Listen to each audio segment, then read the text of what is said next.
Buen día, mi nombre es Fernanda Rodríguez, yo soy enfermera del Departamento de Ortopedia de la Fundación Santa Fe de Bogotá y quiero darles la bienvenida a este video que está dedicado a pacientes que van a ser sometidos a una cirugía de reemplazo de cadera y a sus cuidadores.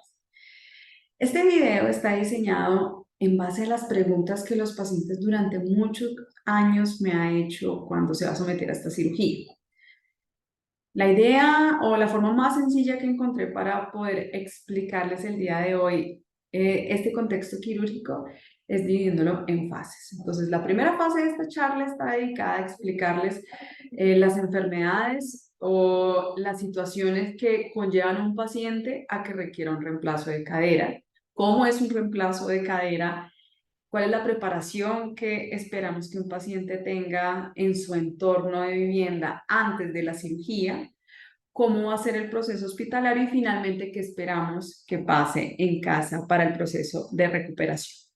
Para hacer esta charla más amena, voy a hacer una transición de pantallas. Me voy a apoyar con algunos videos que son gráficos, pero no son tan explícitos y de forma educativa nos van a ayudar a entender un poco este discurso que voy dando durante este tiempo que ustedes me van a acompañar en este video. Muchísimas gracias por dedicar este tiempo.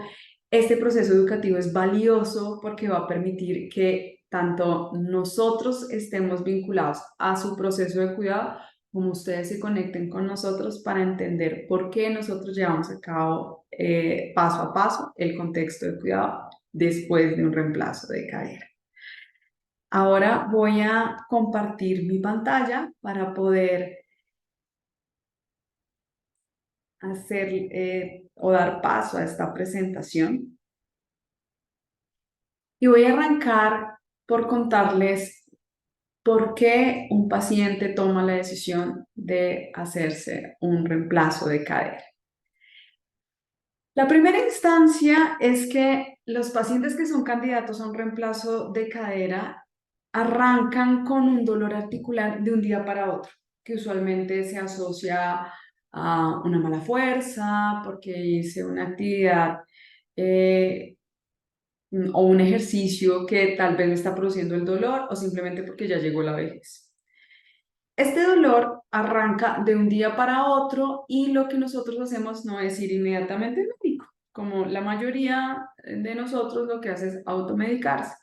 Entonces empiezan a tomar analgésicos o antiinflamatorios que en un principio ayudan a regular estos picos de dolor, pero estos picos se van haciendo más frecuentes.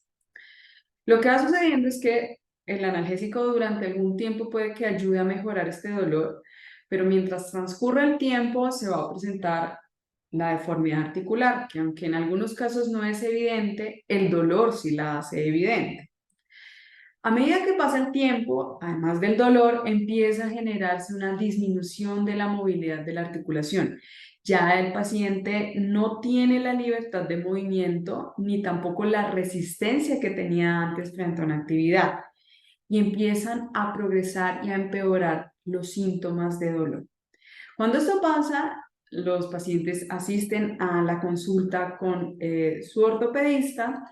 El ortopedista toma una serie de radiografías o imágenes diagnósticas que pueden ser también incluso una resonancia, acompañados de un examen físico riguroso que le permite al médico diagnosticar un proceso de daño articular. Hoy en día, y a lo que me refiero en la diapositiva con la falla en el manejo médico, es que cuando hay un daño articular severo o en progresión, este daño se presenta de forma crónica y no hay forma de detenerlo. Hoy en día hay algunas alternativas terapéuticas que se ofrecen desde plasma, células madre, aplicación de ácido hialurónico. Y lo que puedo decirles es que aunque muchos pacientes con esto logran controlar el dolor, es una medida que no va a detener el daño articular que se va presentando. Es por esto que los cirujanos ofrecen la cirugía. También hay que tener en cuenta que los pacientes, antes de intervenirlos quirúrgicamente, teniendo en cuenta el tipo de daño articular, la pérdida de funcionalidad de la articulación y también el manejo del dolor que tenga el paciente, se ofrecen en primera instancia medidas no quirúrgicas que incluyen analgésicos, antiinflamatorios, acompañamiento de terapia física. Pero cuando estas dos primeras instancias no quirúrgicas resultan insuficientes, ahí es cuando el cirujano ofrece esta cirugía. Pero esta cirugía, como no es una cirugía de vida o muerte, es una cirugía que realmente va a ayudar a mejorar la calidad de vida en los pacientes, pues el paciente debe tomar la decisión de operarse. Y es por esto que hablamos del deseo del paciente para realizar esta cirugía. Por todo esto, es que sus cirujanos les ofrecen un reemplazo articular. Ahora, una de las enfermedades más frecuentes por las cuales nosotros hacemos un reemplazo articular es la artrosis. La artrosis es una de las enfermedades articulares que específicamente se encargan de degenerar crónicamente el cartílago. El cartílago es una estructura que no tiene la capacidad de regenerarse y al no regenerarse, cuando empieza a generarse desgaste o rompimiento, pues empieza a presentarse una exposición del hueso. Cuando el hueso se expone, empieza a generar una superficie de contacto entre un hueso contra el otro, lo que va a generar rompimiento, fisuras y sintomatológicamente en el paciente va a haber limitación para la movilidad de la articulación afectada y, por supuesto, dolor. Si nosotros vemos este dibujo que les dejo acá, estas imágenes, hacia el lado izquierdo ustedes van a encontrar la imagen de una articulación normal. Es decir, se ven las estructuras del hueso bien posicionadas, no hay pérdidas óseas, el cartílago se ve íntegro, que el cartílago es esta estructura blanca que ayuda o permite que no haya un roce continuo de un hueso contra otro. Y en la imagen de la derecha lo que vemos es una pérdida de la integridad del cartílago que hace que haya una exposición, en este caso de la cabeza del fémur, y que hace continuo roce con la superficie ósea del acetábulo, generando fricción y con esto rompimiento, lo que va a generar un proceso avanzado de artrosis. Ahora, ¿en qué consiste la cirugía de reemplazo articular? No es un trasplante, porque no vamos a colocar una estructura o un órgano vivo, sino lo que vamos a hacer es colocar un componente artificial. Es un componente que en el caso de estas prótesis son de materiales como cromocobalto y aleaciones de titanio y de circonio. Eso es lo que vamos a colocar dentro de la estructura que vamos a reemplazar por el daño articular. Entonces, para poderlo hacer un poco más gráfico, como les contaba al principio, vamos a ver este video que va a ayudar a acompañar un poco mi discurso. Este es un video que es del Hospital for Special Surgery en Nueva York. Es un hospital que trata a gran volumen en Estados Unidos reemplazos o pacientes con artrosis que son llevados a reemplazos articulares y que nos va a permitir un poco entender todo lo que les estoy explicando de una forma más gráfica. Lo que ustedes ven ahí es la estructura que tiene la cadera. Entonces, aquí nos van a mostrar las partes de la cadera, que en primera instancia esto es el acetábulo. Esta es la cabeza del fémur, que está dentro del interior del acetábulo, el cuello del fémur y el fémur. Y esta estructura blanca que ustedes ven tanto en la cabeza del fémur como en el acetábulo es cartílago. Eso es lo que va a permitir que este deslizamiento se genere normalmente en una articulación sin que haya fricción por el roce de un hueso contra otro. Ahora, esto es lo que va a suceder durante el reemplazo de cadera y es que vamos a colocar, voy a devolverme un poco, esta estructura metálica que va a permitir mantener el trabajo que hace el cartílago y un hueso sano. Hay tres instancias por las cuales un paciente puede ser sometido a un reemplazo de cadera. La más frecuente es la que ustedes encuentran en la izquierda, que es por artrosis. Cuando se presenta la artrosis, lo que nosotros empezamos a ver es una pérdida del cartílago. La pérdida del cartílago hace que se genere exposición del hueso, tanto en el fémur como en el acetábulo, lo que va a empezar a generar el daño articular. Como es una enfermedad crónica y pues no se detiene en el tiempo, este daño se va a seguir presentando y va a seguir empeorando el cuadro de dolor. Por eso hace necesario reemplazar todas estas estructuras dañadas y colocar un componente protésico. Una segunda situación es que un paciente presente una fractura, tanto en el cuello del fémur como en la tuberosidad, y esto hace que sea imposible solucionarlo o muy complejo solamente colocando componentes diferentes a una prótesis. Y la tercera instancia por la cual nosotros operamos a pacientes de reemplazo de cadera es cuando hay necrosis avascular. La necrosis avascular, que está en la imagen de la derecha, se presenta cuando hay pérdida de irrigación en las cabezas del fémur.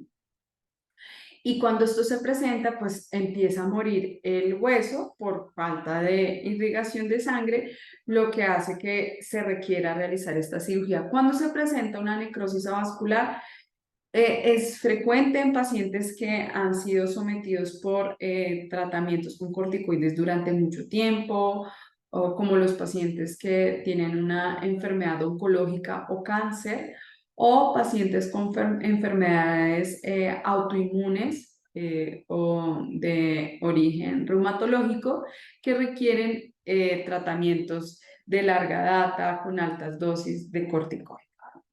Ahora, teniendo en cuenta estos tres escenarios, el más frecuente es la artrosis. Entonces, lo que vamos a hacer es entenderlo un poquito más.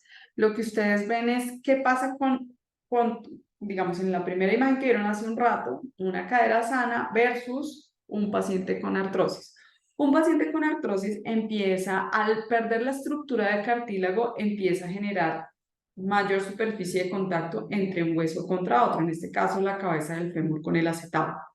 Al presentarse esta superficie de contacto que se da prácticamente cada vez que se genera un movimiento en la cadera, por apertura, por cierre, por flexión o extensión de la cadera, pues esto va generando fricción y esta fricción va generando rompimiento del hueso. El hueso es una estructura que sí tiene la capacidad de cicatrizar y de regenerarse. Y esto empieza a hacer que se generen los osteofitos, que se encargan de cicatrizar ese daño que se produce por el rompimiento al rozarse un hueso contra otro. Pero este hueso que se regenera no cumple la función del cartílago de deslizamiento y al contrario, hace que la superficie sea mucho más rugosa e inestable y hace que aumente la fricción entre un hueso contra otro, lo que va generando mayor rompimiento, mayor dolor, mayor daño articular. Es por esto que esto hace que la cicatrización que se genera en la artrosis pues produzca mayor daño de la articulación.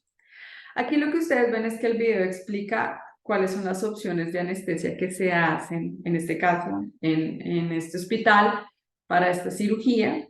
Acá en la fundación nosotros, la forma más frecuente por la cual hacemos esta cirugía es a través de anestesia regional, pero esto lo pueden discutir con el anestesiólogo en el momento previo al procedimiento quirúrgico o durante la valoración preanestésica. Ahora, ¿qué se hace durante una cirugía de reemplazo articular? Hay que retirar las superficies que están dañadas. Es por esto que voy a adelantar el video que se me devolvió. Lo que se hace es cortar la cabeza femoral y se limpia el interior del acetábulo y también el cartílago que se daña. ¿Para qué? Para colocar esta pieza que vieron a continuación, que es una copa acetabular, es una copa metálica, como les expliqué previamente, de cromo cobalto con aleaciones de titanio y de circonio. Es una pieza que se fija en el interior del acetábulo para colocar la siguiente estructura, que es un polietileno de alta densidad y este es el que va a reemplazar el cartílago. Esta pieza se coloca a presión dentro de la copa acetabular para poder colocar la siguiente estructura de la prótesis. Ustedes vieron que retiraron la cabeza del fémur, pues hay que reemplazarlo a través de una pieza metálica que es un vástago femoral. Este vástago femoral tiene tamaños diferentes. El tamaño se decide durante la planeación quirúrgica dada por el cirujano y se decide a través de las radiografías que se toman previo a la cirugía. Este vástago no va en todo el fémur, sino en el primer tercio del fémur. Y la siguiente estructura que se usa es una cabeza femoral, es una cabeza metálica que también durante la planeación quirúrgica se decide el tamaño que se va a colocar y se inserta en el interior del polietileno. Aquí lo que habla un poco es qué se puede presentar de riesgos dentro de esta cirugía, lo cual yo lo voy a explicar más adelante en una forma un poco más técnica y específica, teniendo en cuenta el contexto del consentimiento quirúrgico que les dan los cirujanos. Esto que quiero que vean es cómo se ve el antes y el después de una cirugía. El antes con un daño articular y el después con un reemplazo de cadera. Que lo que busca es, en definitiva, que el paciente recupere la movilidad y que no haya presencia del dolor para que la calidad de vida se retorne a lo que todos esperamos y es que puedan hacer las actividades de la vida diaria. Esta cirugía se hace con una incisión o un abordaje posterolateral. Hay otras incisiones que se hacen a nivel anterior o hacia adelante. La posterolateral tiende a ir hacia atrás. De hecho, esta imagen que ustedes ven pues es muy lateralizada. La incisión puede ir un poco más hacia atrás, más hacia el glúteo. Es una incisión de más o menos 8 centímetros, puede ser más larga, pero usualmente este es el tamaño promedio y es el tamaño que el cirujano considera que requiere para poder hacer el abordaje y el retiro de la articulación dañada y la colocación de la prótesis. Ahora voy a retornar a la presentación, que resume un poco todo lo que vieron en el video. Finalmente, lo que ustedes ven en la imagen de abajo, en la derecha, es como una vez termina la cirugía, el cirujano toma una radiografía portátil, el paciente aún todavía está anestesiado, para evaluar que el componente haya quedado bien posicionado. Esto se hace con todos los pacientes que son sometidos a un reemplazo de cadera. Ahora, los beneficios que buscamos que el paciente tenga es que, sin duda, alivie el dolor, mejore la movilidad en la articulación, se corrija la deformidad, mejore la calidad de vida, haya independencia para actividades de la vida diaria, que realmente es nuestro plus, la razón por la cual nosotros dedicamos este espacio, por lo cual el tiempo que pensamos en cómo los pacientes pueden recuperar de forma continua, acompañada de nosotros, nuestra razón de ser es esto: independencia para actividades de la vida cotidiana. Hay que tener en cuenta que hay consideraciones para esta cirugía. Este es un procedimiento que hoy en día en el mundo es exitoso, es estandarizado. En fundación es un procedimiento que se hace de forma frecuente y los resultados que tenemos son exitosos. Pero siempre les digo a los pacientes que la recuperación de cada uno y su evolución durante este proceso quirúrgico es individual por muchas circunstancias, por la edad, por nuestros antecedentes, por el manejo del dolor que cada persona tiene, es muy individual. Lo que sí puedo decirles es que nosotros tenemos en cuenta la individualidad de cada paciente para poder garantizar excelentes resultados en el postoperatorio. También hay que tener en cuenta que es una cirugía grande y cualquier cirugía tiene riesgos. Los riesgos que voy a mencionar a continuación son riesgos que nosotros sabemos que existen y que vamos a tomar una serie de intervenciones de forma sistemática para prevenirlas. Y les voy a ir contando durante esta charla cómo hacemos para prevenir estos riesgos. Puede haber riesgo de infección porque automáticamente uno hace una incisión y expone este medio interno al externo, pues está expuesto a este tipo de riesgo. Puede presentarse una enfermedad tromboembólica, que es que una pequeña plaquita se empiece a mover por el torrente sanguíneo y que pueda obstaculizar el torrente del pulmón, del corazón o del cerebro, y es una complicación severa. Que hay una lesión neurológica o vascular, que el paciente durante cirugía se fracture y que requiera una reintervención, o que se presente una complicación en el posoperatorio que requiera a futuro una reintervención, que haya una lesión de un ligamento o que el paciente empiece a sangrar de forma profusa. También, por otro lado, en el tiempo hemos documentado algo que nosotros llamamos una serie de razones de insatisfacción, que la idea es que ustedes las tengan claras y que no sucedan. Uno es que algunos pacientes, no todos, pero digamos que usualmente un 10% de los pacientes a los cuales nosotros llamamos durante el primer año, nos hablan más que un dolor residual, es una molestia y que se puede presentar cuando hace frío, cuando hay luna llena, cuando hay mucha humedad en el medio. ¿Por qué? No tendría una explicación clara para esto. La única explicación que se ha podido generar en el tiempo es que las prótesis son componentes metálicos, por lo cual no tienen la capacidad de regular temperatura como lo hace la estructura maravillosa del cuerpo. Entonces, algunos pacientes son más sensibles a estos cambios pequeños de temperatura que pueden generar esta molestia. No es un dolor, no es algo que limite la vida, no es algo que no les va a permitir llevar sus actividades cotidianas en forma plena, no. Simplemente es una sensación de un frío que resulta molesto, pero que puede regularse a través de medios físicos. Otra cosa que se puede presentar es que se luxen. La luxación es que el componente protésico se salga de su posición, lo cual genera un dolor severo y requeriría revisión del material que se colocó o reposición de esto que se sale de su posición, de esta prótesis que sale de su posición. Otra cosa que pueda pasar es que si se cae, se pueden fracturar. Y si se fracturan, pueden fracturar donde se encuentra el componente protésico, lo que requeriría una reintervención y obviamente un inicio otra vez en el proceso de recuperación de la movilidad. Y por otro lado, que se presente un cuadro de infección que no se trate a tiempo.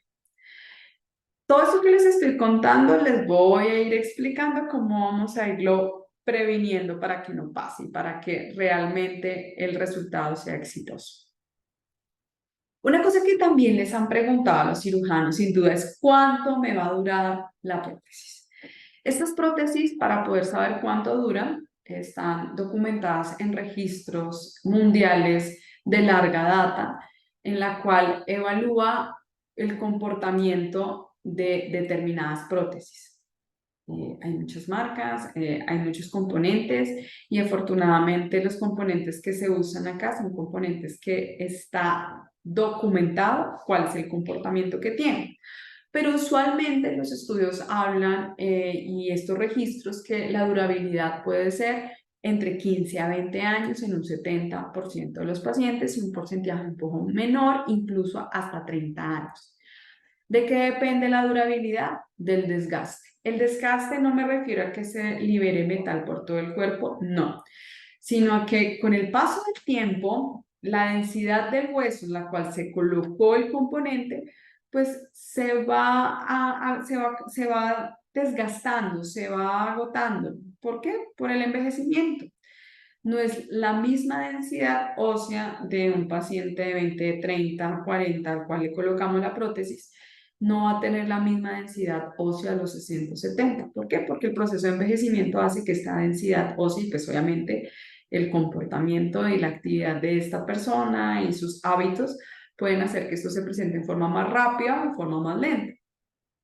Al haber un desgaste óseo o de la densidad ósea, pues esto hace que el componente protésico se afloje. Si el componente protésico se afloja, pues va a requerir una revisión o un recambio de ese componente en el tiempo. Por esto es que se puede presentar lo que llamamos desgaste. Aquí una recomendación que siempre hacemos es que después de una cirugía de reemplazo de cadera, esta cirugía va a permitir que el paciente pueda hacer cualquier tipo de actividad, pero también es claro que las actividades de alto impacto, como correr maratones o hacer actividades físicas como tenis, que es una actividad física de alta intensidad y de forma frecuente, puede aumentar el riesgo de que el desgaste se presente en forma más rápida. No quiere decir que no se puedan hacer estas actividades, simplemente que hay que regular la intensidad o el tiempo en el que se llevan a cabo. Pero la prótesis realmente permite hacer cualquier tipo de actividad física con responsabilidad. Es importante que ustedes sepan que una vez ustedes han tomado la decisión de operarse en la Fundación Santa Fe de Bogotá, ustedes entran automáticamente a un centro de reemplazos articulares. El centro de reemplazos articulares es un centro de cuidado clínico que se encarga de cuidar de forma estandarizada a los pacientes. Y por otro lado, nosotros llenamos bases de información clínica de forma confidencial de información de los pacientes con el fin de generar procesos continuos de mejoramiento en seguridad y calidad de la atención de pacientes. El Centro de Cuidado Clínico de Reemplazos Articulares está certificado internacionalmente por Joint Commission International, que es un ente no gubernamental americano que se encarga de certificar instituciones en el mundo en procesos de atención y seguridad de alta calidad. El hospital o la Fundación Santa Fe de Bogotá mantiene esta certificación durante el transcurso del tiempo y uno de los peldaños más altos en certificación es tener un centro de cuidado clínico. El Centro de Reemplazos Articulares fue el primer centro que se certificó en Colombia, el primero que se certificó en la Fundación Santa Fe, y esto se logra gracias a ustedes. Ahora, para entrar en materia, les voy a explicar un poco cómo hacer la preparación antes de la cirugía, el proceso quirúrgico y de hospitalización y el proceso en casa. Entonces, antes de la cirugía, lo que quisiéramos es que ustedes no dejen cosas pendientes para hacer en el momento en que se van a recuperar en casa. La idea es que antes de la cirugía la casa esté limpia, esté ordenada, esté libre de tapetes, juguetes en el piso, si tienen de pronto niños en casa o si tienen mascotas. Lo importante es que cuando ustedes estén en el proceso de recuperación en casa y de rehabilitación específicamente, las mascotas estén guardadas para que se puedan los pacientes mover con la libertad y evitar el riesgo de una caída. Por otro lado, yo siempre pongo esta imagen de ejemplos para que dentro de la casa tengamos en cuenta que es ideal tener una silla. Una silla como la que ustedes ven en la imagen de la izquierda arriba, que es una silla que tiene apoyabrazos, que no tiene ruedas, que tiene espaldar, es un espaldar que permite que la espalda esté ergonómicamente posicionada y que permite que tenga un buen descanso porque es una silla que luce cómoda. Lo que ustedes ven en las imágenes de arriba hacia la derecha es cómo las fisioterapeutas les van a explicar a los pacientes cómo deben sentarse con el uso del caminador. Los pacientes, el primer aditamento o elemento de apoyo que van a utilizar para levantarse es el caminador. En esta cirugía no se usan muletas, entonces es importante tener listo un caminador sencillo, sin ruedas, pelotas, muy cómodo.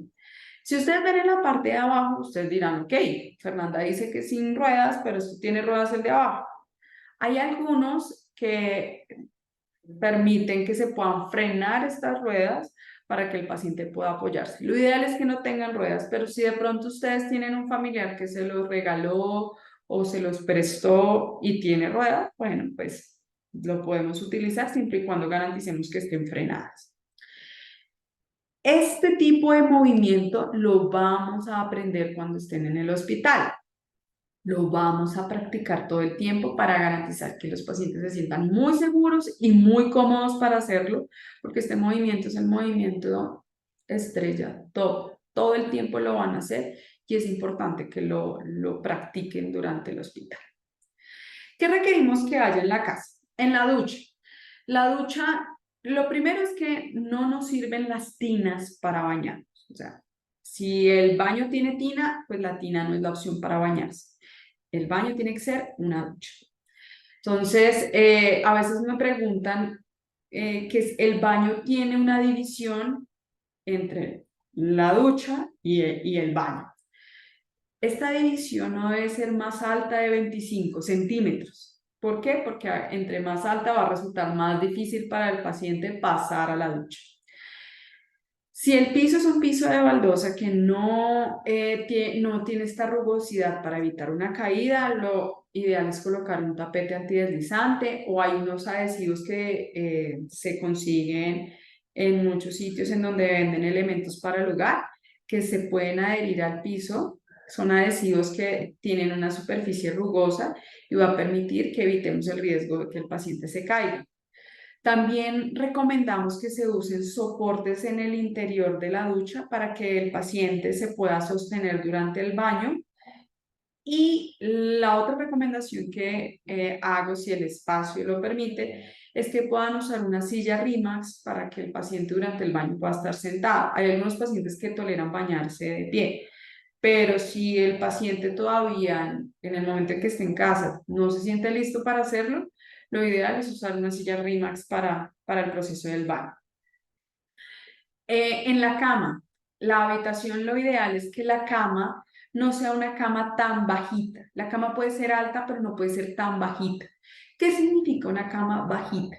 Que cuando el paciente se siente, la cadera quede mucho más abajo que la rodilla. Si esto sucede, esto quiere decir que la cama es bajita y hay que subir la altura de la cama, poniendo otro colchón encima o a veces recomendamos que se coloque incluso un ladrillo en cada pata de la cama para darle altura a la cama. Esto es transicional, no es para siempre que se va a tener la cama así. Simplemente es mientras pasamos el evento de posoperatorio, que usualmente es un tiempo determinado que vamos a hablarlo más adelante. Y la silla, como les recomendaba, que sea una silla cómoda que permita el tiempo de posoperatorio pasarlo en este elemento. Como lo acabo de mencionar, nosotros no recomendamos en el posoperatorio que el paciente esté en descanso en cama, solamente durante la noche. En el día recomendamos que haya mayor movimiento, mayor actividad, transiciones entre la silla y caminar, viceversa, para garantizar una pronta rehabilitación. Un elemento importante a tener en cuenta es el uso de un elevador de inodoro o una silla pato. Este elemento se usa para que le demos mayor altura al asiento del inodoro. Algunos baños, en especial los baños que son un poco más antiguos, tienen inodoros que son muy bajitos. Volvemos al mismo principio. La cadera siempre tiene que estar o a la misma altura de la rodilla cuando me siento o un poco más elevada la cadera. Si yo me siento y la cadera queda abajo y la rodilla arriba, quiere decir que estoy sentada en una silla bajita. Si esto pasa, el aumento de luxación o de riesgo de luxación, perdón, se eleva. Es por eso que tenemos que usar o un elevador de inodoro o una silla pato. El elevador de inodoro es una pieza que la van a conseguir en sitios en donde vendan elementos ortopédicos. Yo recomiendo el elevador de inodoro en baños que no haya mucho espacio. Este elemento no va a dañar el inodoro, se puede quitar y poner en el momento que se considere. Lo importante es tener en cuenta la forma del inodoro al momento de comprarlo. La silla pato es una silla que de hecho se usa mucho en el ámbito hospitalario. y algunos pacientes prefieren usarlo en casa porque es una silla que permite darle movimiento al paciente no solamente en el baño, sino afuera, pero ocupa más espacio. Entonces, por eso es importante que tengan en cuenta cuál es el elemento que se adecua al entorno o a su domicilio o a donde usted va a estar pasando el postoperatorio. Durante la preparación para su recuperación, es importante que también tengan en cuenta quién nos va a ayudar en la casa. O sea, que no empecemos a preparar cuando estemos hospitalizados quién me va a ayudar a limpiar la casa, quién me va a dar la comida. Si ustedes, por ejemplo, viven solos, esto tiene que estar preparado antes de la cirugía. Tienen que saber quién les va a ayudar en la casa a cocinar, a lavar, a mantener su hogar en orden. O por otro lado, ¿quién va a cuidarlos en el momento en que ustedes lleguen a su casa? Si van a necesitar enfermeras o no. Y si ustedes ya tienen cuidadores determinados, esos cuidadores, ¿en qué van a estar? ¿Los van a estar cuidando? ¿Van a estar trabajando y cuidándolos? Es importante que el papel de cuidador sea muy claro. El cuidador debe estar todo el tiempo con el paciente para garantizar un buen postoperatorio. Por otro lado, aquí hablamos del traslado en casa, que ya lo menciono más adelante, como es el traslado del hospital a casa. ¿Qué es importante que haga el cuidador? El cuidador puede ser el familiar, puede ser una persona que de pronto el paciente haya contratado o una enfermera. Debe estar dispuesta a ayudarlo a levantar de la silla, pasarlo a la cama, llevarlo al baño, ayudarlo con la transición de el levantamiento y el caminar durante el día, ayudarle a pasar la comida, ayudarlo a vestir, ayudarlo a bañar. Para nosotros es importante que tengan en cuenta que la limitación de la movilidad se va recuperando paulatinamente. Mientras se recupera puede haber un riesgo de caída. Por esto es importante que el paciente, por lo menos las primeras 2 semanas, no esté solo, porque esto aumenta el riesgo de que se caiga y aumenta el riesgo de que se fracture y por lo tanto aumenta el riesgo de que pueda requerir una reintervención.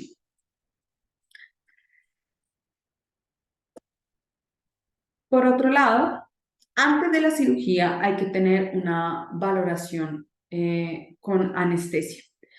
Esta valoración con anestesia, si es un paciente, por ejemplo, que no tiene enfermedades crónicas severas o de pronto sus enfermedades están muy controladas, la idea es que esta cita se pida o 1 o 4 días antes de la cirugía.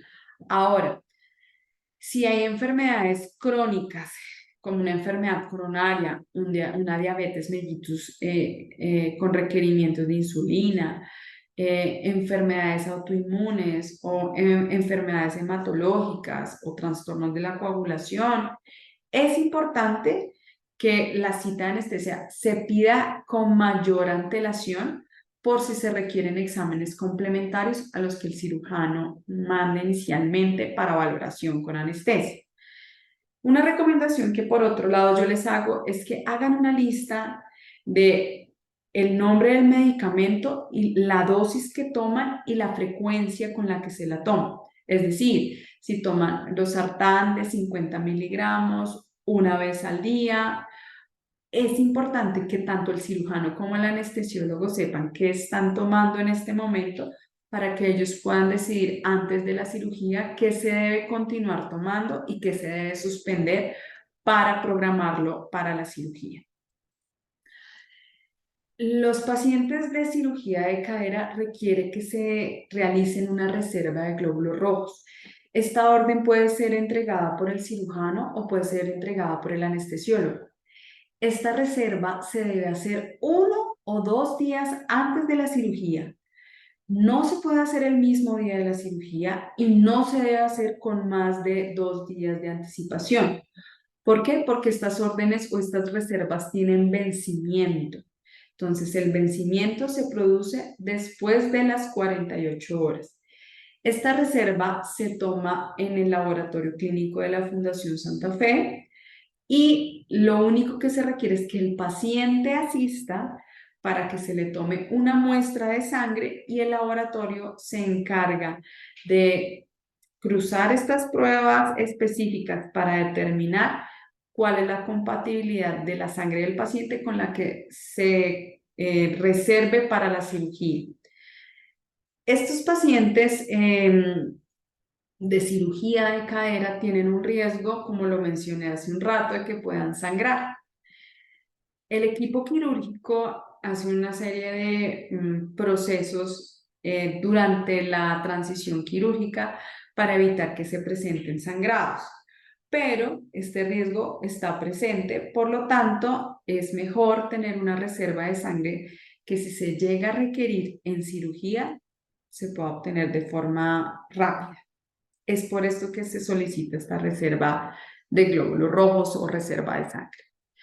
Además van a tener una consulta final con el grupo médico en el cual van a poder resolver dudas, ellos van a hacer un resumen de la historia clínica, revisan los exámenes médicos que se solicitaron antes de la cirugía, van a revisar las radiografías que se toman para poder planear el procedimiento quirúrgico.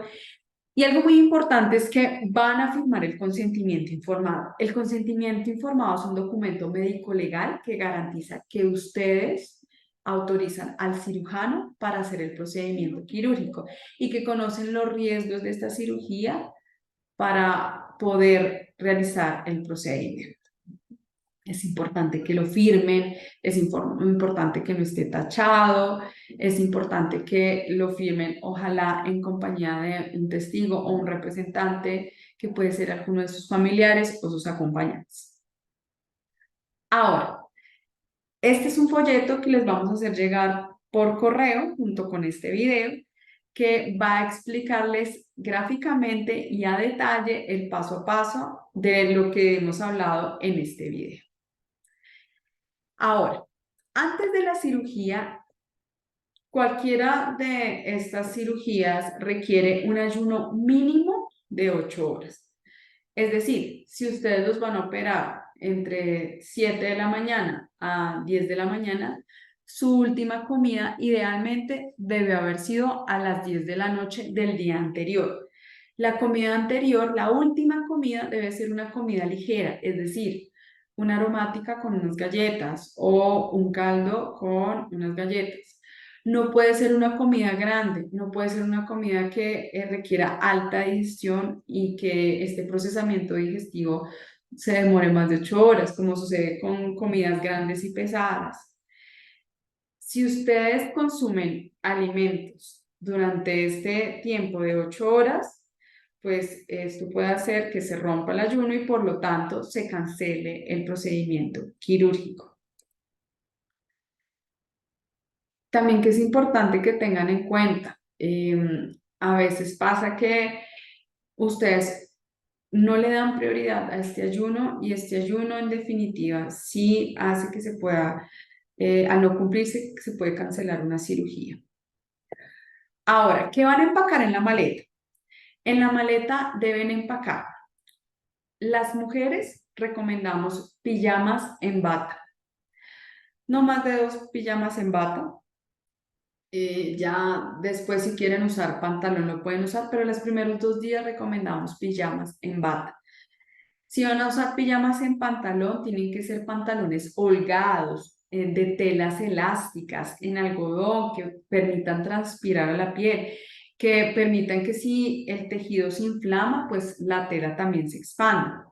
En el caso de los caballeros, hacemos la misma recomendación, pijamas que no vayan a ser justas, sobre todo en la parte del abdomen, que no permita bajar o subir el pantalón de forma fácil. Pueden ser en pantalón o pantaloneta. Recomendamos no traer chanclas ni pantuflas destalonadas. Tienen que ser pantuflas cerradas, ojalá media o una talla más de la que normalmente usan porque los pacientes se tienden a hinchar o edematizar. O el otro tipo de calzado es como el tipo Crocs, que hoy en día pues se usa mucho. Pero ojalá que tenga esta estructura de soporte en la parte posterior del talón para darle mayor fijación al pie en el momento del uso. Por favor, no vayan a traer ningún cojín abductor como lo ven en la imagen. Este cojín abductor nosotros lo damos en el hospital. Se coloca desde el momento en que el paciente está en la sala de cirugía, por lo tanto no hay necesidad de traerlo. Sí les pedimos que desde el primer día en el hospital traigan el caminador. Es importante traerlo. Un caminador sencillo como lo mencioné hace un rato. Usualmente me preguntan, pero luego en el hospital no hay. Sí, sí hay, pero la idea es que el paciente tenga su caminador para que desde el principio se vaya adaptando a este aditamento con el que va a continuar su rehabilitación en casa. Por eso es importante traerlo desde el primer día, no lo dejen en el carro. A veces dicen, yo se lo llevo al otro día, que es cuando lo levantan. No, necesitamos el caminador desde el primer día. También les recomendamos que dentro de lo que traigan en su maleta, además de su kit de aseo, por favor traigan las mujeres un frasco de talco pequeño, porque el primer día se tiende a colocar una estructura que se llama pato, que es para que puedan hacer evacuación, y esta estructura metálica a veces hace difícil colocarla de forma cómoda porque se adhiere con el sudor de la piel de los pacientes, mientras que el talco permite que se deslice esta superficie. No hay que traer toallas, no hay que traer cobijas al hospital, pero sí recomendamos su kit de aseo. Aquí en el hospital les entregamos uno, pero usualmente los pacientes son más cómodos trayendo sus propios elementos de aseo personal. La noche antes de la cirugía hay que retirar esmalte de las uñas, no hay que traer joyas al hospital, las mujeres no tienen que venir maquilladas. Por favor, no rasurar la zona de la cirugía. El resto del cuerpo, si lo quieren rasurar, no hay problema. Pero donde se va a realizar el procedimiento, es decir, en la nalga, si de pronto son muy velludos, no se vayan a rasurar. Si hay que rasurar, el cirujano lo decide y lo realiza de forma segura. Cuando nosotros hacemos el rasurado normal, estas máquinas hacen un corte tan al ras sobre la piel que pueden incluso generar rompimiento de esta capa que puede aumentar el riesgo de infección. Entonces, por eso recomendamos que no lo hagan ustedes, que si hay que hacerlo, lo hace el cirujano durante el proceso quirúrgico. Y el día de la cirugía, por favor, no usar crema humectante. La crema humectante no permite que se adhiera el jabón quirúrgico de forma efectiva. Entonces, por eso no usen crema humectante.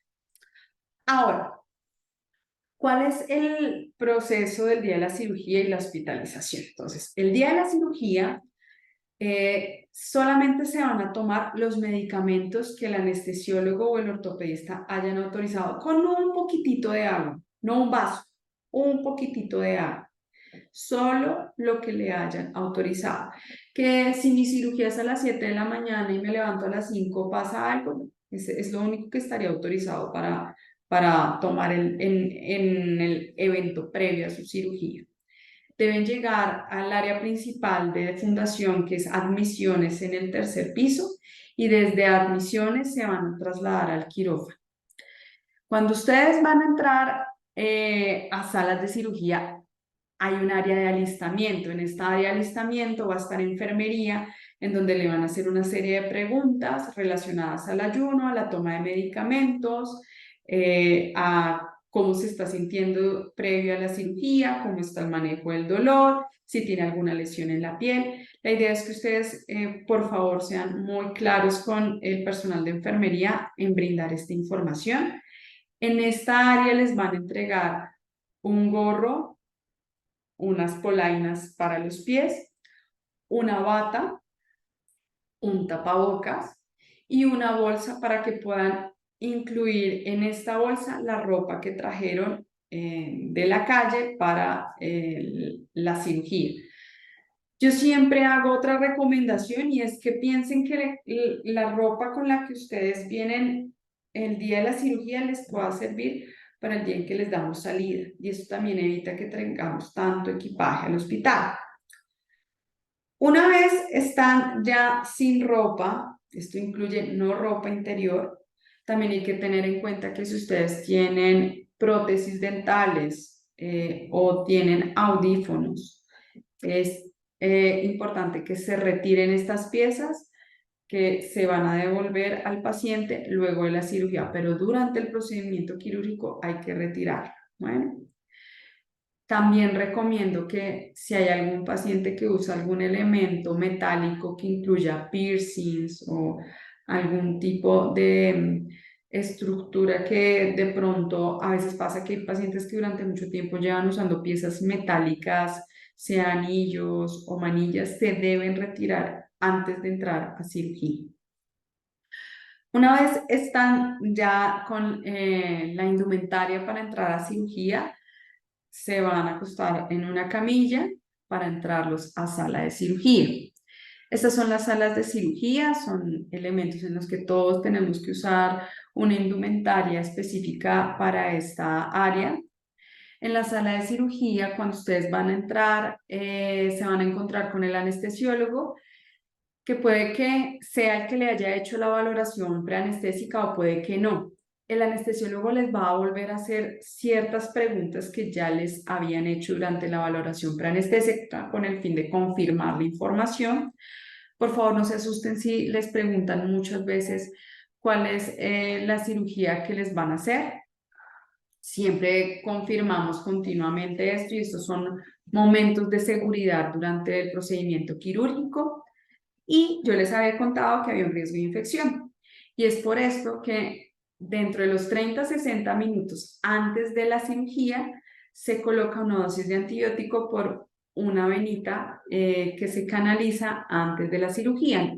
Por esta venita se van a colocar los líquidos de hidratación, los medicamentos para el dolor y en este caso el antibiótico. Cuando esto se realiza, empieza el proceso anestésico. Si es anestesia regional, se hace la punción requerida y si hace anestesia general, pues se hace la inducción por el anestesiólogo.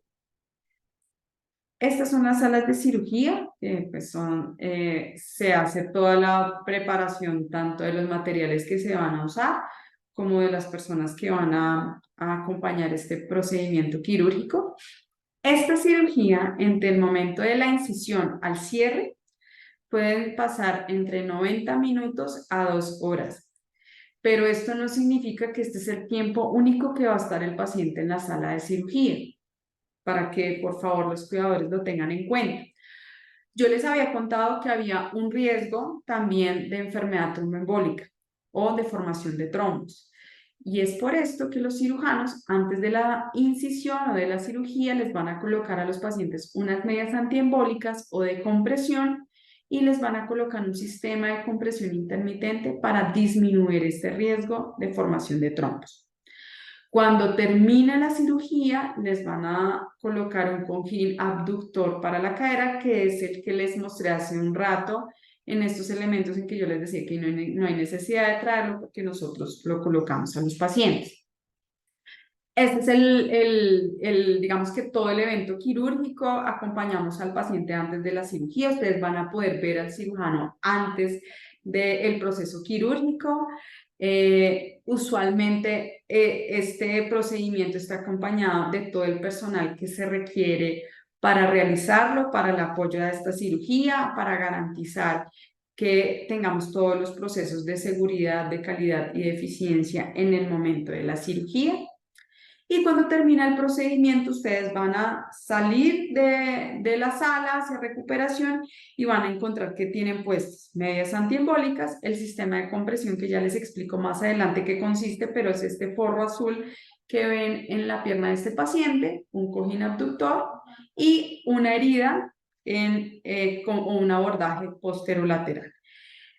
Es importante también entender que si su cirugía no tuvo un abordaje posterolateral, sino anterior o su herida está adelante, o en este caso, por ejemplo, la hizo el doctor Rodrigo Pesantes, ustedes no van a requerir uso de cojín abductor.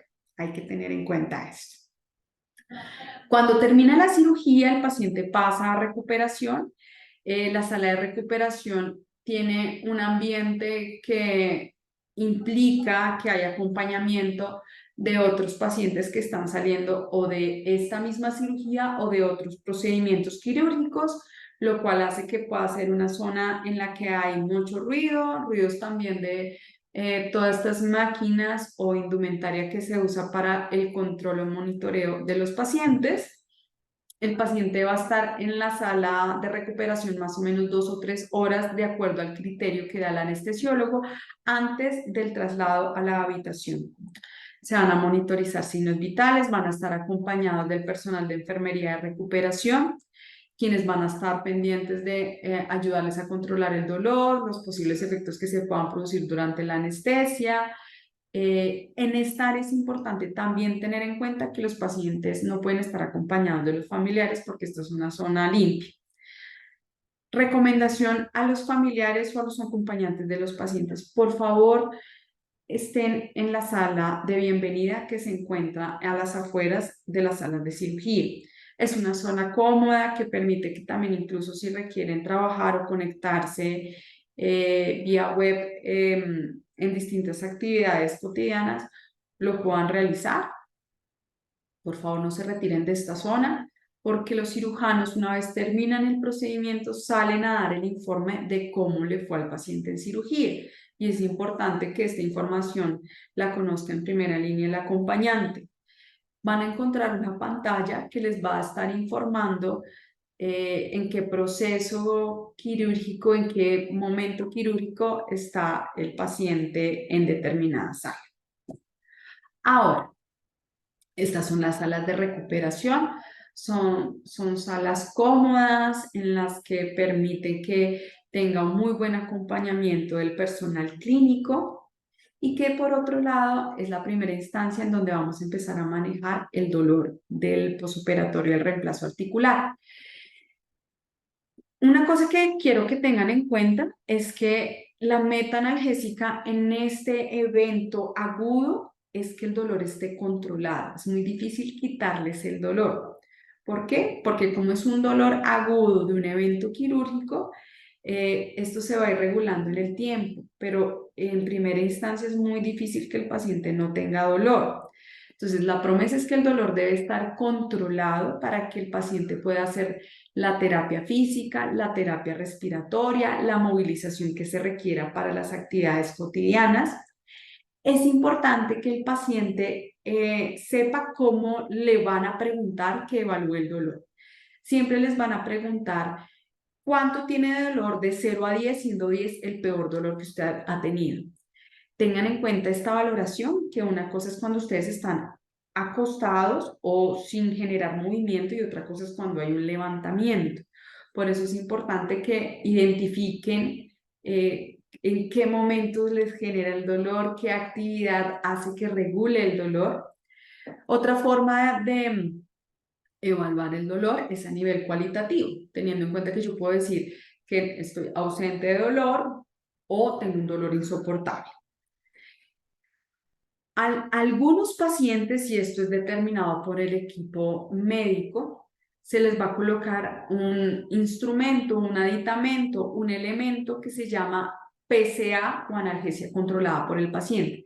Este es un elemento que lo que permite es que el paciente en el momento de presionar este disparador que se le entrega exclusivamente al paciente, el paciente reciba una dosis de un analgésico que viene preparado en esta máquina que ya tiene unos bloqueos específicos a una dosis de acuerdo al peso y la condición del paciente. Y esto se debe usar cuando hay un pico de dolor severo. El paciente debe oprimirlo solo una vez, debe esperar 5 minutos a que se haga este efecto del medicamento y luego el paciente debe evaluar si una vez pasados los 5 minutos de haber oprimido el botón, el dolor cesó o no. Si el dolor no cesa, puedo repetir una segunda dosis. Si el dolor se controla, no requiere nuevamente uso. Tengan en cuenta que esta es una máquina fabulosa para manejar el dolor. Usualmente los medicamentos que se usan para estos instrumentos de manejo del dolor son medicamentos que son expertos en manejar dolores fuertes. como es la morfina o la hidromorfona o la oxicodona. Si ustedes tienen intolerancia a alguno de estos medicamentos y ya es conocida por ustedes, por favor, menciónenselo al grupo de clínica del dolor cuando estén en recuperación o incluso a sus anestesiólogos en el momento antes de la cirugía. Por otro lado, si a los pacientes no les colocan esta máquina para manejar de forma autónoma el dolor, van a tener controles dirigidos por enfermería bajo la dirección del médico tratante para hacer un control continuo del dolor. Cuando termina el tiempo de recuperación, van a pasar a la habitación. La idea es que en la habitación nunca se levanten solos, siempre deben llamar a enfermería. Una recomendación que también hago es que a veces cuando llegan a la habitación, todo el mundo les dice, no puede moverse, debe quedarse quieto porque se daña la cirugía. No, por favor, eviten mantenerse rígidos durante la cama. Pueden moverse, teniendo en cuenta algunos movimientos que les voy a restringir para evitar que se vayan a luxar. Pero pueden levantar la cola, subir la cabecera de la cama, manteniendo, si lo hacen, las piernas rectas. Yo aconsejo que los familiares, cuidadores o acompañantes del paciente lo acompañen, en especial en el día. Ahora, si es un paciente de pronto que requiere acompañamiento porque es un adulto mayor o que hay una enfermedad cognitiva que requiera que el paciente esté acompañado, en este caso recomiendo que se queden también en la noche. Si no, es importante que el paciente descanse bajo el cuidado de enfermería y el cuidador también descanse en su hogar en la noche para que se prepare para la actividad del día siguiente. Usualmente la actividad clínica en el hospital es mucho más presente y activa en el día que en la noche. Por lo tanto, recomiendo que los familiares y acompañantes estén presentes para conocer y ser educados del contexto de cuidado en casa. Hay que lavar las manos todo el tiempo y por ahora, mientras tanto, disposición general, uso de tapabocas por parte de todos los acompañantes, cuidadores dentro del área hospitalaria. El paciente siempre debe tener las barras laterales arriba para evitar alguna caída. Y por otro lado, cuando estén en la habitación, les van a hacer durante su estancia hospitalaria control de signos vitales. ¿Por qué soy específica con estos pasos? La idea de que estén hospitalizados, que se queden con nosotros, es porque, aunque sabemos que requieren descansar, también requerimos que tengan controles continuos. Por eso puede que los levanten durante la madrugada para medicamentos, para tomarles signos vitales, para mirar cómo está el vendaje. Entonces, por favor, no se molesten si se presenta esto, porque esto hace parte del contexto de cuidado, pese a que tratamos de brindarles un cuidado desde el punto de vista de hotelería de forma excelente, pero por favor también entiendan que están en un contexto hospitalario. Entonces vamos a tomarles signos vitales, les vamos a evaluar el vendaje, la herida, vamos a quitarles el oxígeno o a empezar a retirar el oxígeno que se coloca durante cirugía, van a tener líquidos en la vena que después se van a ir retirando. Les vamos a dar dosis de antibiótico. El antibiótico se usa solo de forma profiláctica o preventiva por 24 horas, no más tiempo de este. Y por otro lado, para evitar la formación de trombos, les vamos a dar un anticoagulante, que es un medicamento que hace que la sangre esté más líquida y evite cualquier riesgo de formación de trombos, que puede ser tomado o puede ser inyectado. Si es inyectado, usualmente en el hospital, vamos a empezar a colocar este medicamento bajo la dirección de enfermería y muy probablemente para la casa, a decisión de o criterio médico, se cambie a medicamento oral. Eso solamente lo decide el cirujano. Vamos a evaluar la tolerancia a la vía oral. La idea es que al principio se arranca con una dieta líquida y luego se puede avanzar a una dieta normal o corriente, teniendo en cuenta las restricciones que se tengan dentro de su alimentación. Al día siguiente de la cirugía va a pasar la nutricionista para evaluar qué restricciones dietarias o preferencias se tienen para adecuar el menú mientras está en el hospital. Desde el primer momento de cirugía, o sea, el primer día de cirugía, fisioterapia va a hacer el levantamiento del paciente.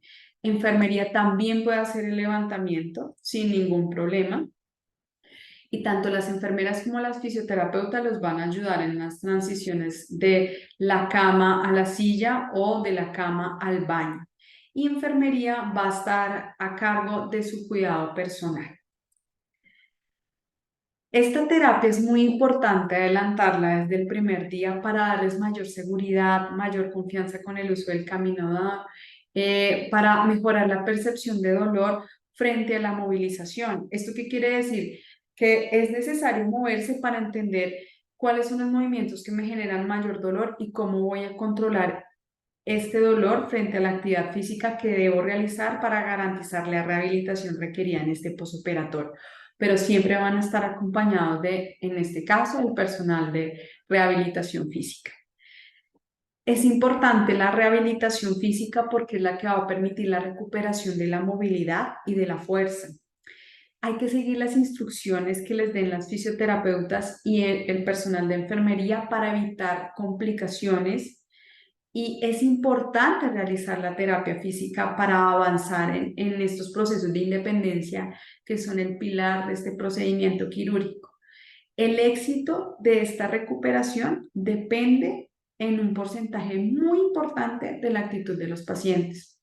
Es muy importante que desde ahora ustedes se vayan preparando a tener la mejor actitud y esta actitud a veces no es fácil sostenerla cuando uno ha pasado por procesos de dolor, está cansado, se siente en un ambiente ajeno al que se maneja de forma continua, se ha perdido independencia. Entonces, por eso es importante tratar de mantener una actitud fuerte para poder avanzar en esta recuperación. Por favor, no traigan medicamentos al hospital, a menos de que sus cirujanos les digan, necesitamos que traigas este medicamento porque no lo manejamos en el hospital, pero no debe usted tomarlo de forma autónoma, sino debe informarle a la enfermera que lo esté cuidando en la habitación en el momento de su posoperatorio para que ella vea cuál es el medicamento e incluso se lo empiece a administrar en los tiempos en que se deba administrar.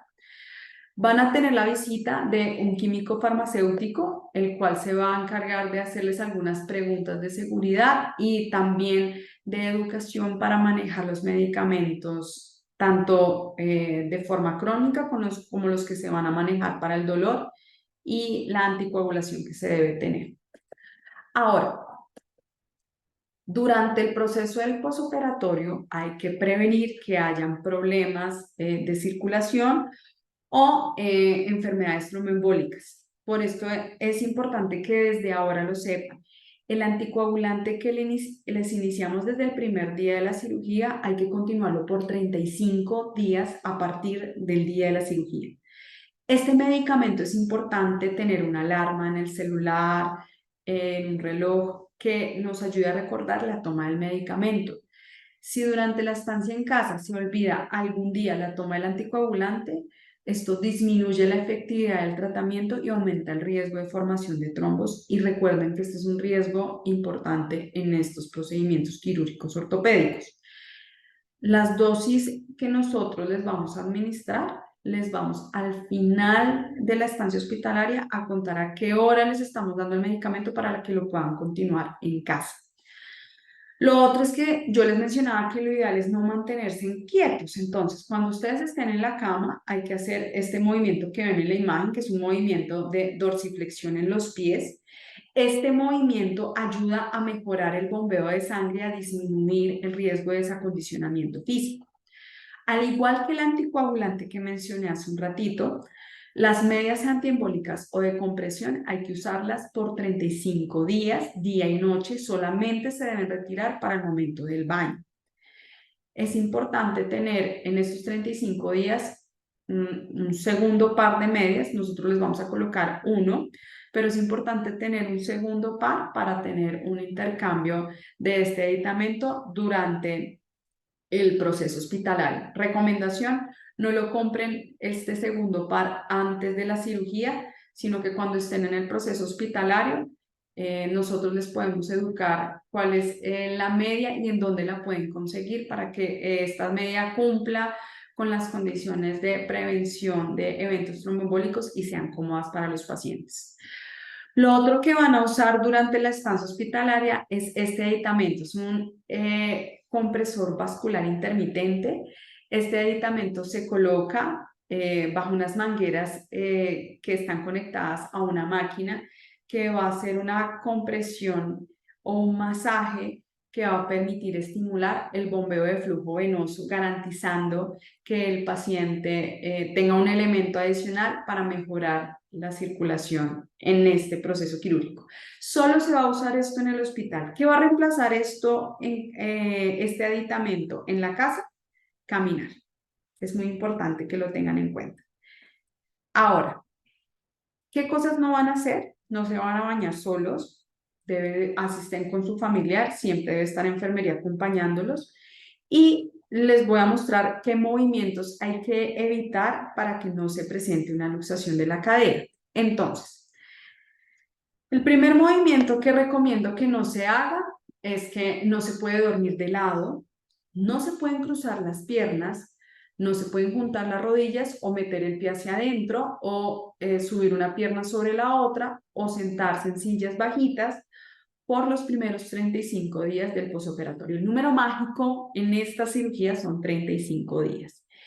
Recomendación que siempre hacemos, sabemos que el estar boca arriba es una posición que puede generar mucho malestar, por lo tanto siempre recomiendo una almohada en ambas piernas a lo largo para que pueda generar menor presión en la zona glútea y que el talón quede en el aire para evitar la presión del talón contra la cama y evitar zonas de presión. Estos movimientos es importante que los recuerden. Los van a encontrar también en el folleto y se los vamos a estar recordando durante el proceso de posoperatorio. Pero estos movimientos son importantes para evitar que se vaya a luxar la prótesis.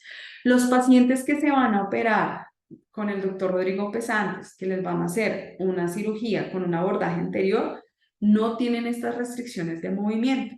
Estos pacientes sí se pueden girar, pueden dormir de lado, pero bajo indicación médica.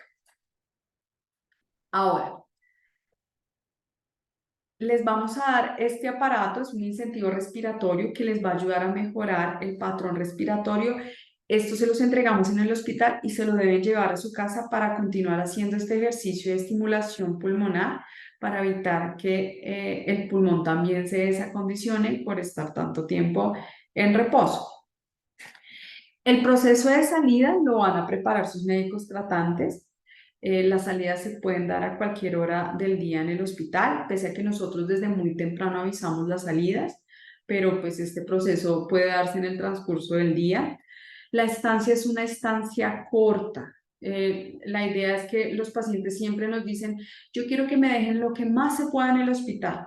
La idea es que este posoperatorio garantiza una buena transición cuando el paciente empieza a recuperar su autonomía y se recupera cuando está en el entorno habitual, que no es el hospital. Por esto es que estas estancias deben ser cortas, no deben ser más allá de 1 o 2 días.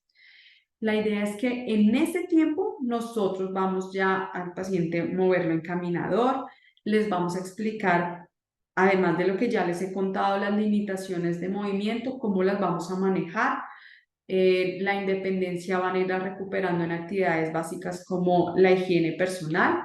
A los cuidadores o acompañantes les vamos a dar un programa de ejercicios y de cuidados en casa de forma física o virtual.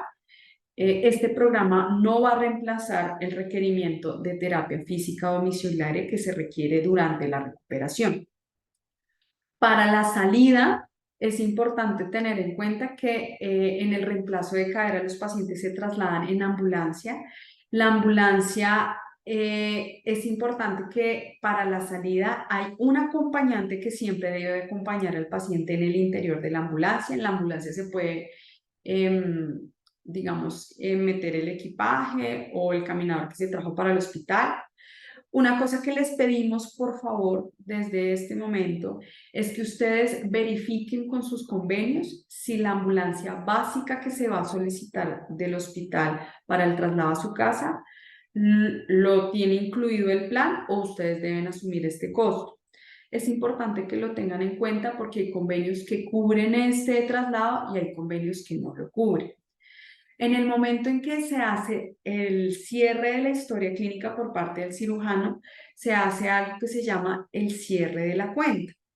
Entonces, hay algunos convenios que dentro de su plan no incluye la solicitud de aditamentos que se requieren en el hospital, como es el caso de las medias antiembólicas o del cojín abductor, que pueden ser excedentes que pueden aparecer en la cuenta al momento del cierre, para que los tengan en cuenta.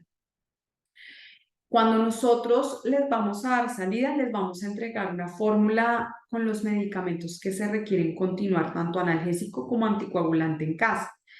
Por favor, traten de comprarlos en el momento en que reciban la fórmula.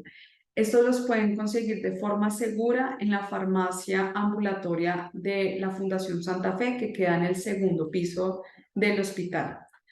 En esta farmacia, además de los medicamentos que les recomendamos, pueden conseguir el segundo par de medias antiembólicas que les mencionaba como un elemento que hay que usar durante el posoperatorio de forma continua. Tengan en cuenta también que todo esto que les estoy contando también se los vamos a explicar cuando ya estén en el momento del egreso, pero estos son preparaciones de información que requieren los pacientes para estar un poco más seguros en el egreso. Ahora, dentro de los cuidados en casa, dentro de las recomendaciones, en el cuidado de la herida, nosotros no recomendamos que haya manipulación por parte del paciente o cuidadores de la herida. Por favor, no colocar crema cicatrizante, ni alcohol, ni sodine, ni agua de caléndula o Reparil o alguna sustancia que alguien les recomiende para cicatrizar la herida. Sigan, por favor, las indicaciones que les damos desde el hospital. Esto garantiza que la herida cicatrice de forma óptima. Dentro de la alimentación, no hay una restricción en la alimentación debido a la cirugía. Solo recomendamos que el paciente haga un alto consumo en fibra o alimentos altos en fibra, como frutas que incluye el mango, la naranja, la papaya, la pitaya, la ciruela, que ayudan a movilizar el tracto intestinal, que se fraccione la dieta. ¿Qué quiere decir esto? Muchos pacientes se ponen inapetentes o bajan el apetito. Entonces, lo que recomendamos si esto pasa es que pasemos de tener desayuno, almuerzo y cena a desayuno, una comida o un snack en la mañana, almuerzo, otro snack en la tarde y una cena.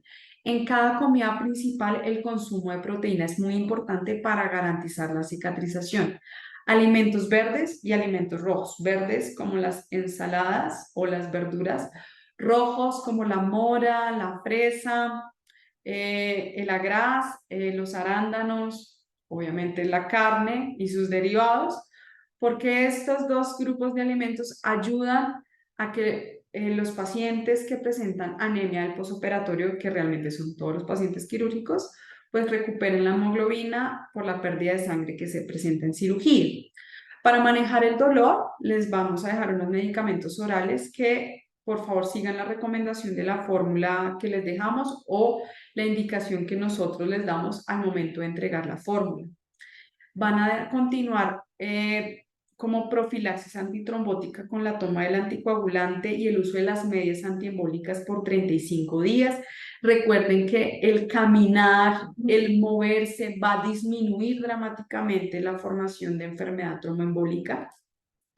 Además, recuerden que para manejar la herida o la inflamación de la herida, el uso de frío, no calor, frío, para manejar esta inflamación y dolor es fabuloso. No recomiendo el calor porque usualmente el calor hace que se macere el tejido y no permite que evolucione la cicatrización de forma efectiva. Como lo mencioné hace un rato, sigan las indicaciones que nosotros les damos desde el hospital para manejar la herida en casa, que no incluye realización de curaciones por parte de ustedes. La terapia física, usualmente la terapia física incluye una realización de más o menos 8 o 10 sesiones. La terapia física no debe ser todos los días, debe ser día de por medio y debe ser en casa guiada por una fisioterapeuta. Esta terapia física es solamente una vez al día, 1 hora la sesión. Recuerden en la terapia física que no solamente se haga la actividad para ejercer fortalecimiento, sino también recuerden que esta terapia física debe estar guiada a que sean educados sobre cómo hacer actividades nuevamente de la vida cotidiana sin poner en riesgo la prótesis. Cómo me voy a volver a colocar los zapatos yo solo, las medias yo solo, cómo me voy a subir un carro, cuándo puedo subir una pendiente, cómo puedo subir y bajar escaleras. Es importante que también este tipo de preguntas las hagan con la fisioterapeuta que los maneje y que les explique las actividades permitidas y de riesgo. También es importante que cuando ustedes vayan al primer control con sus médicos les pregunten cuándo ustedes pueden hacer actividades como viajar, manejar y sin lugar a dudas lo que siempre les recomiendo es que esta cirugía va a permitir que ustedes generen implementación de actividades que estén enfocadas en tener una vida saludable, en volver a hacer actividad física, en tener una alimentación saludable. Sin lugar a dudas, siempre recomendamos la restricción del cigarrillo si ustedes son fumadores. El cigarrillo hace que no se genere una cicatrización ósea y de la prótesis de forma adecuada, por lo cual recomendamos que se restrinjan en el uso del consumo de cigarrillo. ¿Qué hay que tener en cuenta con la herida? Signos de alarma. La herida no se puede poner rojo brillante. No. Usualmente los primeros días pueden sentir algo de calor y esto es por la formación de hematomas alrededor de la herida y obviamente por la inflamación del tejido, pero esto debe ir cediendo durante el paso de los días. No pueden generarse secreciones blancuzcas, verduzcas, amarillentas, que huelan feo, porque esto pueden ser signos de una posible infección. No puede haber sangrado masivo en la herida o que ustedes empiecen a tomar temperatura en casa y tengan temperaturas en 38.3 grados, que es lo que documentamos como fiebre. Si esto se llega a presentar, por favor, comuníquense con nosotros. Mi nombre es Fernanda Rodríguez. Este es el teléfono de contacto para cualquier pregunta que tengan en reemplazo de cadera. Para mí ha sido un placer haber dado esta charla. Gracias por la atención que han tenido en esto. Si ustedes quieren compartir este video, por favor, compártanlo con sus cuidadores, con familiares que vayan a tener esta cirugía, sea acá en Fundación o fuera, para que conozcan cómo deben mantener este proceso postoperatorio de forma exitosa. Gracias por el tiempo y esperamos que sea muy útil para ustedes esta información. Gracias.